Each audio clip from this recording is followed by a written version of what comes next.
A prevalent notion, echoed in many contemporary wellness circles, suggests that we are the architects of our own meaning.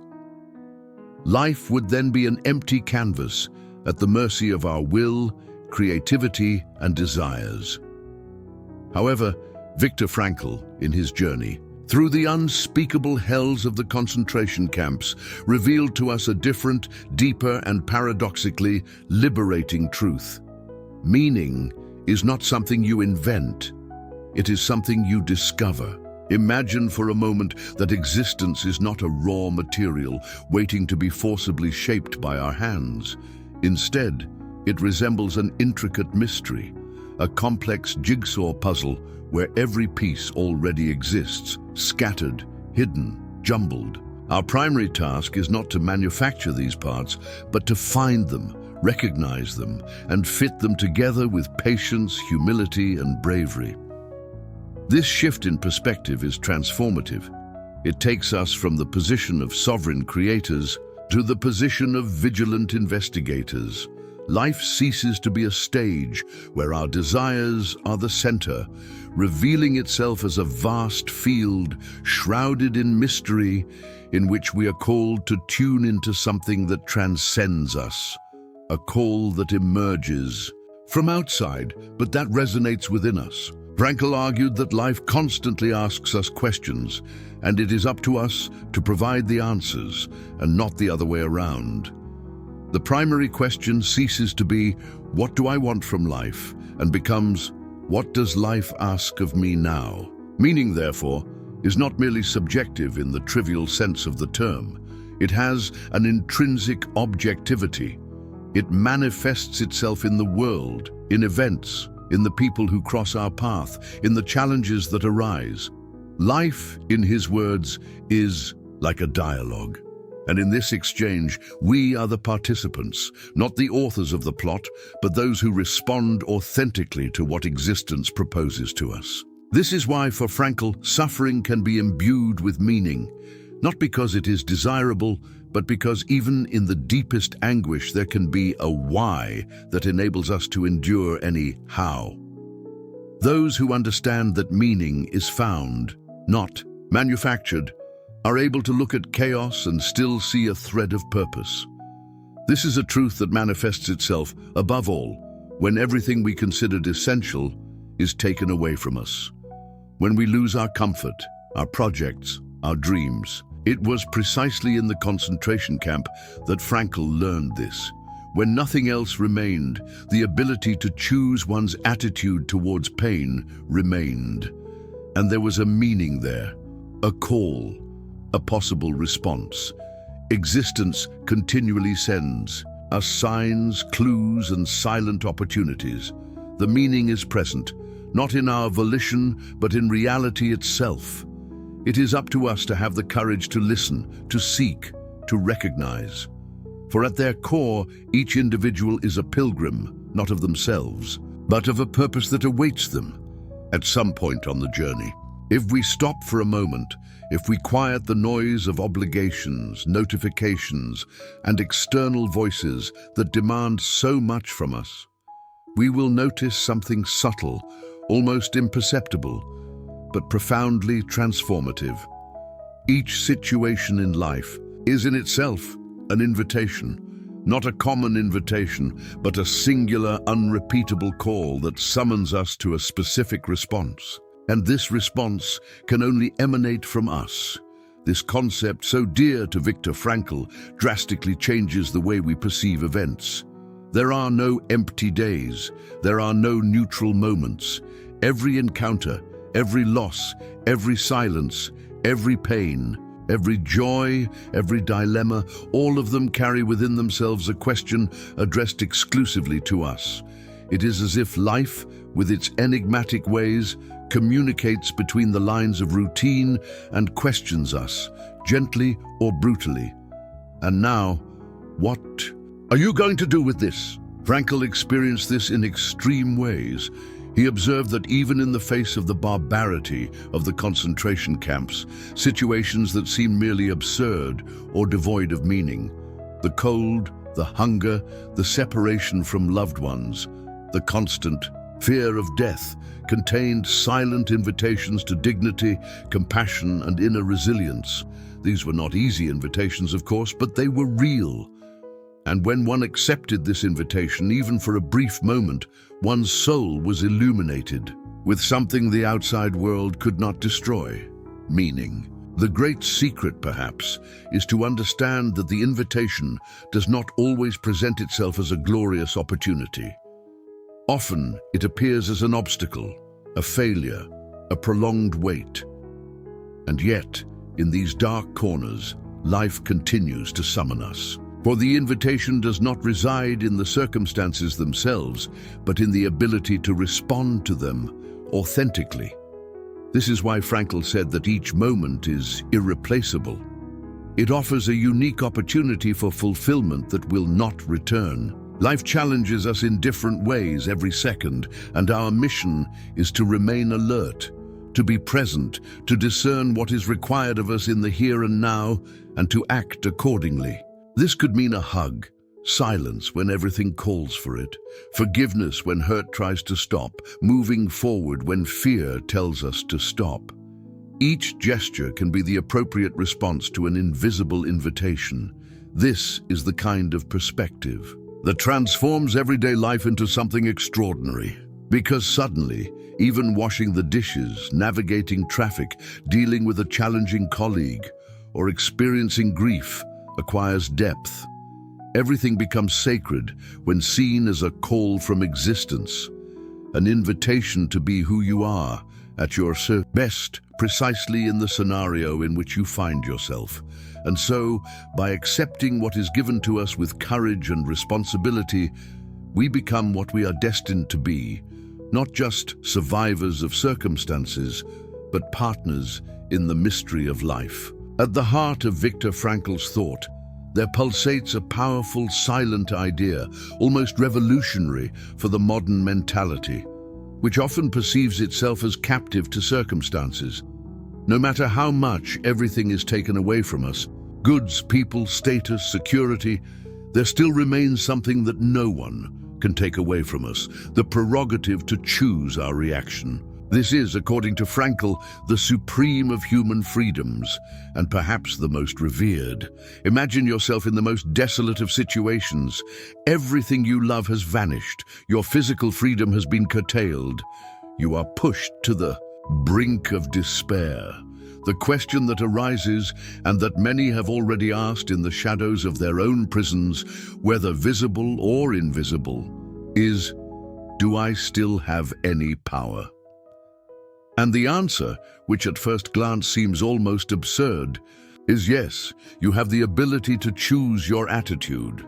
Frankl witnessed this in the concentration camps. Amid human degradation, where the body was treated as disposable, the spirit rose in some with unshakable dignity.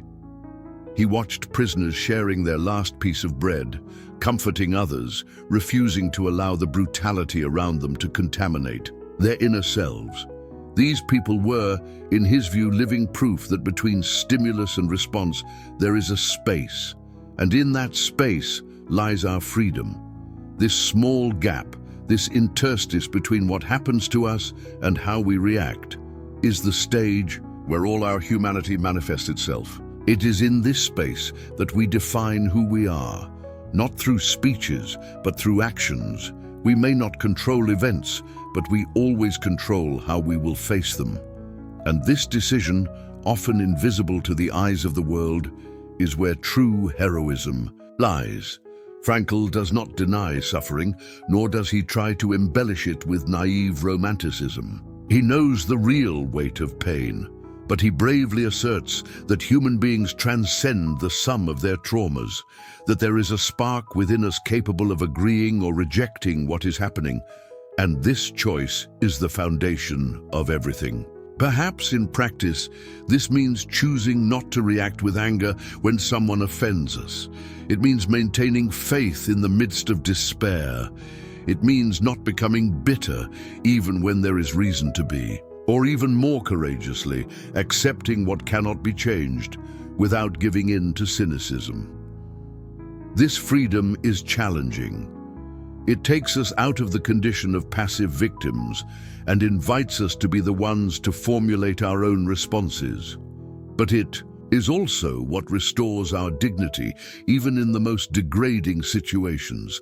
As Frankl put it, man can preserve a vestige of spiritual freedom, of mental independence, even under terrible conditions of psychic and physical stress. The freedom to choose our response does not exempt us from pain, but it does prevent us from being reduced to it.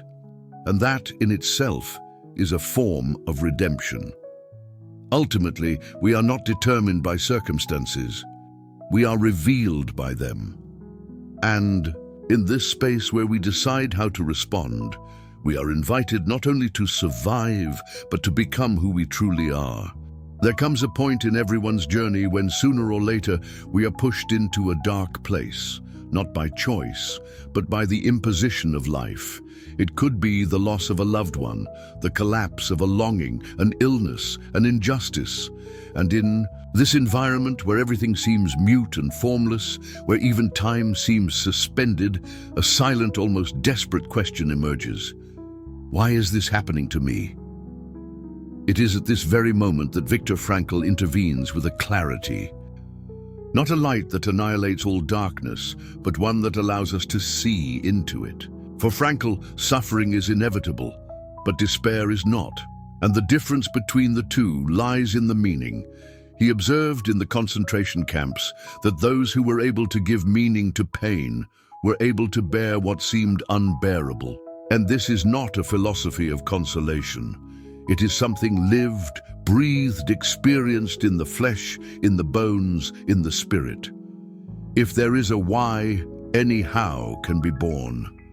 This phrase, inherited from Nietzsche, becomes in his mouth an embodied truth. But be careful. This is not about seeking suffering. Frankl does not glorify pain, nor does he suggest that we should pursue it as a path to enlightenment. What he proposes is something more subtle, more honest.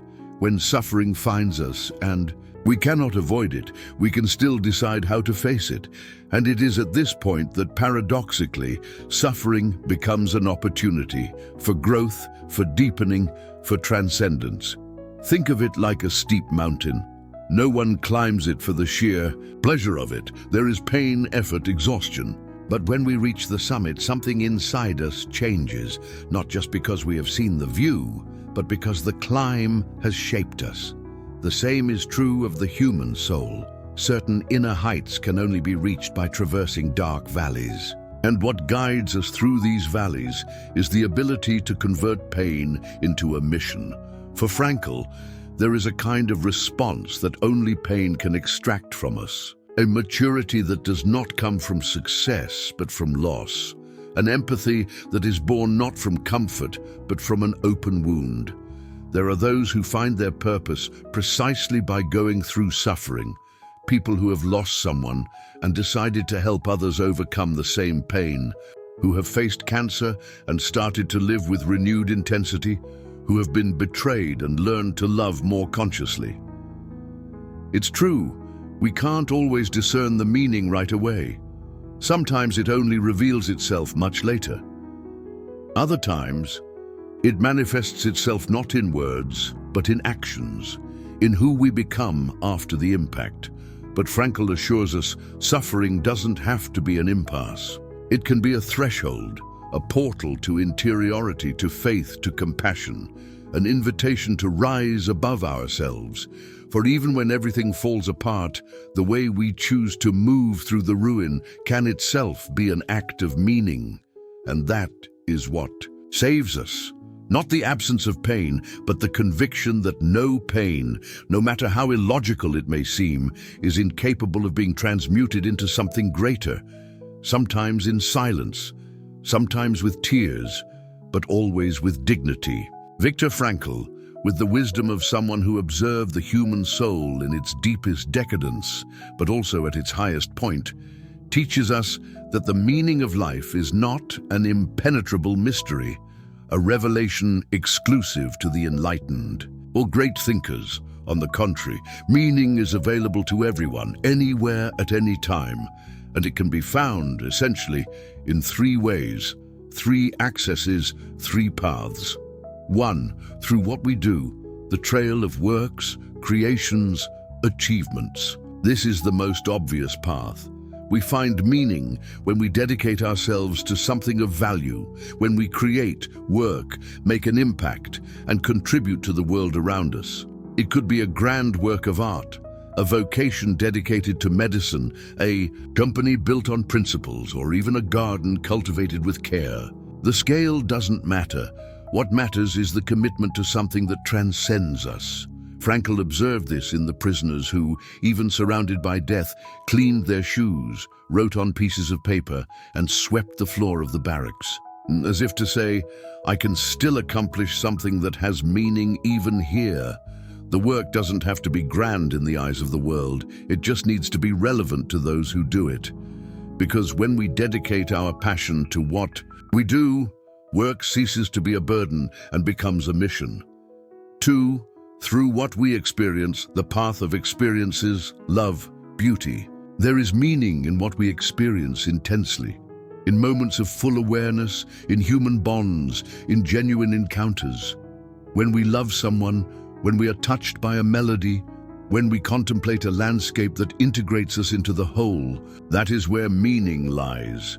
Frankl was categorical. Love is the highest and ultimate goal to which a human being can aspire. It is through love, for a person, for a cause, for a place, that our lives often find their foundation. In prison, he found meaning only by thinking about his wife, without knowing if she was still alive. It was love, pure and unconditional, that kept him whole. That is the beauty of the second path. Even without being able to act, we can still experience something or someone deeply. 3. Through the way we face suffering, the path of posture in the face of the inevitable. This is the most challenging path, and perhaps the most transformative. When we can no longer change circumstances, we can still transform ourselves in response to them. It is at this moment that profound dignity emerges, the kind that no tragedy can erase. Choosing a courageous, compassionate, resilient attitude in the face of pain is perhaps the most quietly powerful gesture a human being can make. Frankl does not speak of conformity, but of elevation, of not allowing suffering to destroy us internally, of using pain as a call to inner greatness. Thus, even what seems absurd can be integrated into a narrative of meaning, not because pain is good, but because we choose to respond to it with nobility. These are the three paths, three doors that life continually offers us. It is not necessary to follow them all at the same time. Sometimes one will be closed, but another will be wide open. The important thing is to know that meaning is always accessible, like an underground stream waiting for the soul to pierce the earth and drink from it. Frankl teaches us finally that life never ceases to have meaning. It is we who sometimes fail to look for it in the right places. Imagine for a moment that life is not a monologue, but a silent and profound dialogue, one that is not established only through words, but through gestures, circumstances, encounters, losses, silences. Frankl invites us to view existence as a kind of constant conversation between ourselves and something greater, something that summons us, challenges us, impels us to react. It is a radical paradigm shift. Life does not unfold against us or indifferently to us. It is in dialogue with us. The question is, have we been listening? This is perhaps one of Frankl's most beautiful insights. He saw life as a living question, which at every moment presents us with a new situation, a decision to be made, a pain to be understood, a joy to be celebrated. And on each of these occasions, something is questioned of us, not explicitly, but with a clarity that only those who are still can discern. What will you do with this? How will you react to this loss? And now, what do your love, your courage, your conscience have to express?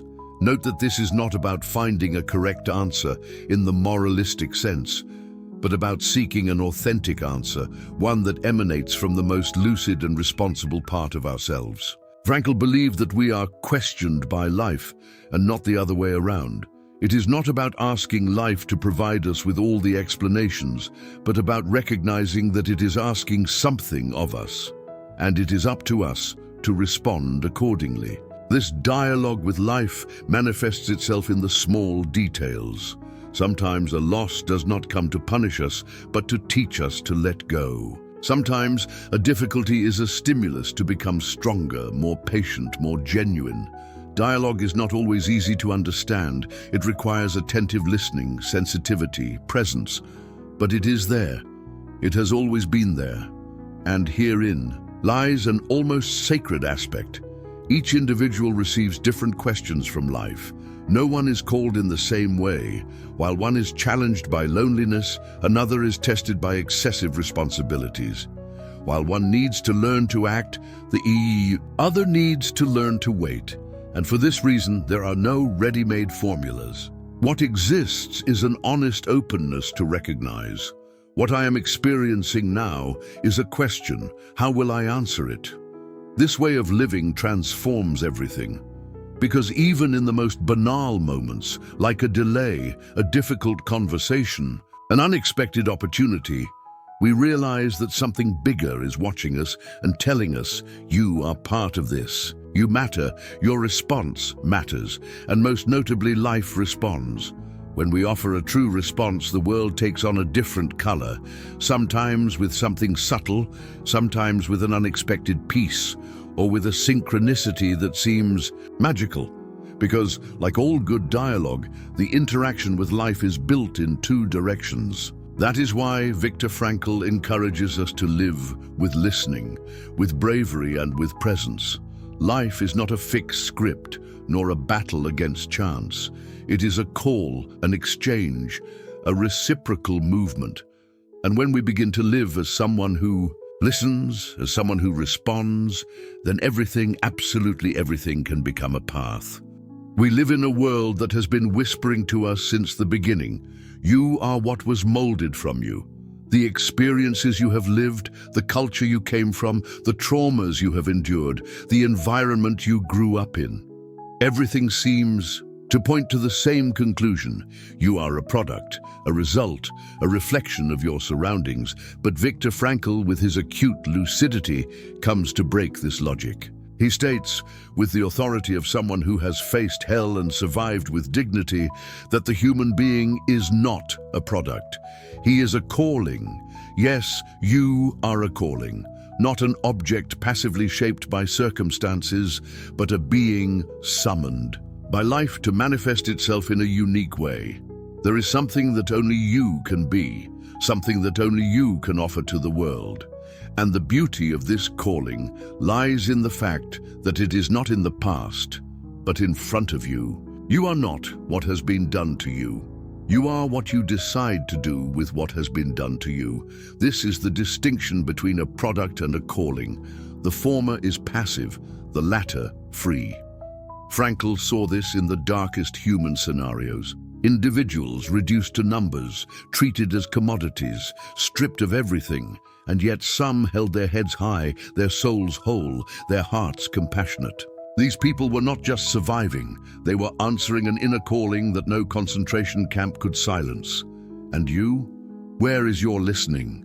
Where is that voice that calls you? Behind the masks, the obligations, the expectations of others? Because it is there, perhaps muffled by fear, perhaps forgotten by fatigue, but it is there. It whispers, you are not just another one. You are not here by chance. There is something that only you can answer.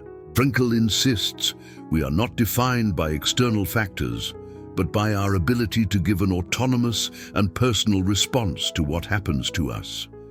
It is for this reason that even in the face of suffering, failure, and chaos, we are still beings challenged, not only to survive, but to give meaning to life. This vision simultaneously empowers us and makes us responsible, because by ceasing to be a product, we lose the alibi of victimization.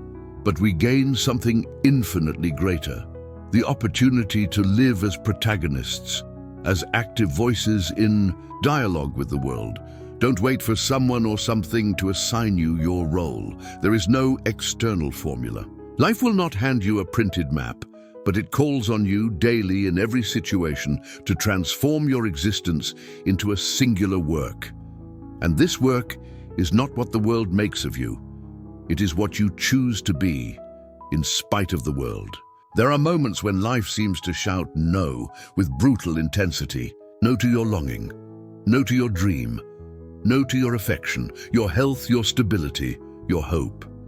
It is in these moments, precisely in these moments, that Viktor Frankl proposes something radical. Something that defies our immediate logic, but that echoes like an almost sacred truth. You can still say yes, not a yes of conformity, not a yes of resignation, but an essential yes, a yes of affirmation of one's own life.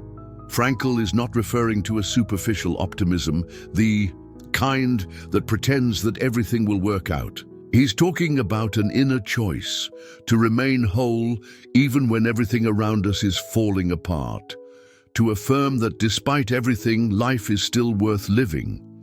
This yes does not come from circumstances. It emerges from the depths of one's being. Frankl himself experienced it. He recounts, for example, that in the concentration camp, as he was leaving on a freezing dawn for another day of forced labor, he looked up at the sky and saw a cloud tinged red by the rising sun. And at that moment alone, exhausted and hungry, he whispered with what remained of his inner voice, yes to life, despite everything. It is this kind of yes that transforms suffering into dignity, that refuses to be swallowed up by absurdity, that elevates the soul even when the body is on the ground. Saying yes to life, when it seems to say no, is an act of spiritual resistance. It is affirming that you are greater than what has happened to you, that there is something in you that the world cannot destroy. It is persisting in humanity in the midst of inhumanity.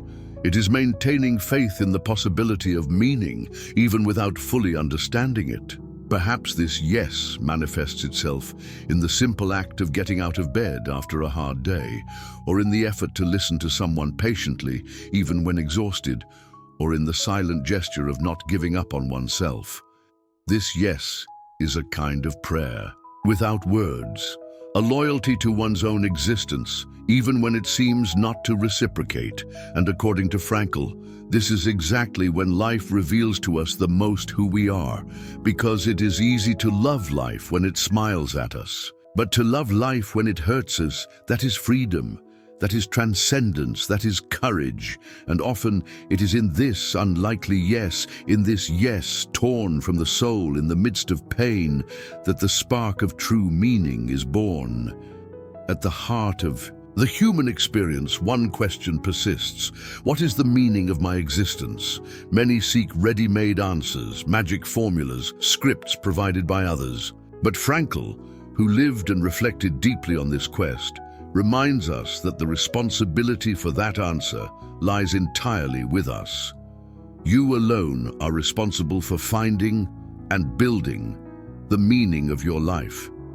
This is not a light burden. It is a weight that can sometimes seem oppressive, but it is also the ultimate expression of human freedom. Because, unlike animals, we are not guided solely by instinct or blind adaptation. We are beings capable of choosing, and choosing consciously, how to react to what life presents us with. Frankl states that we cannot choose the circumstances of our lives, but we can always choose the attitude with which we face them. This choice is our most personal creation, something that no one else can do for us. You are not a mere spectator of your destiny, but an active author. Every action, every decision, every thought you cultivate contributes to this ongoing construction of meaning. And herein lies the crucial point. There is no fixed universal meaning. Meaning is always personal, concrete, unique. It is what gives meaning to your own existence. Therefore, no one can replace you in this process. Not family, not friends, not leaders, not philosophers.